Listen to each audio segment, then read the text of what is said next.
Agora, esta mesma pessoa está citando uma frase de uma oração que diz: que a palavra seja viva e construa o teu templo. Que a palavra seja viva. O que quer dizer a palavra viva? Palavra viva é a palavra que contém o verbo.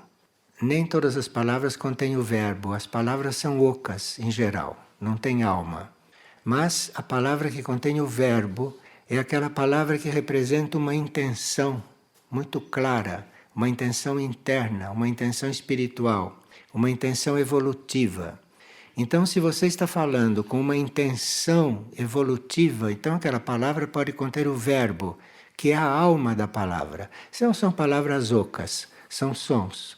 E este verbo é aquilo que constrói o templo. Isto é, nós trabalhando com a palavra, usamos a palavra, vamos construindo nos planos internos, nos planos sutis, começar pelo plano etérico, esta espécie de ambiente que se chama de templo, onde você pode, a qualquer momento, estar recolhido e trabalhando e servindo de outra forma, servindo interiormente.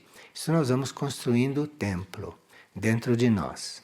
E uma forma de construir esse templo é trabalhar com a palavra, mas com a palavra viva, não com esta palavra oca que todos usam, mas a palavra viva, aquela que contém uma energia positiva, evolutiva, que contém uma intenção, que contém eventualmente até um impulso que vem da alma do indivíduo.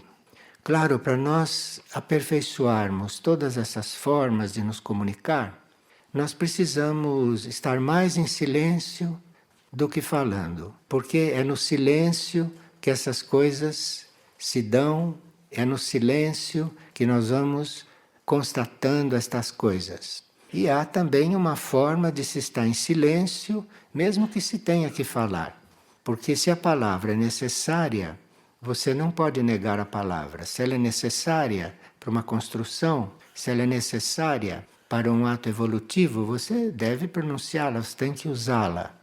Mas vai aprendendo a falar e dentro estar em silêncio. Isto é, dentro não está criticando, não está deduzindo, não está com imaginações, não é? Procurar estar concentrado na intenção, no verbo, para que esta palavra seja realmente evolutiva, seja viva.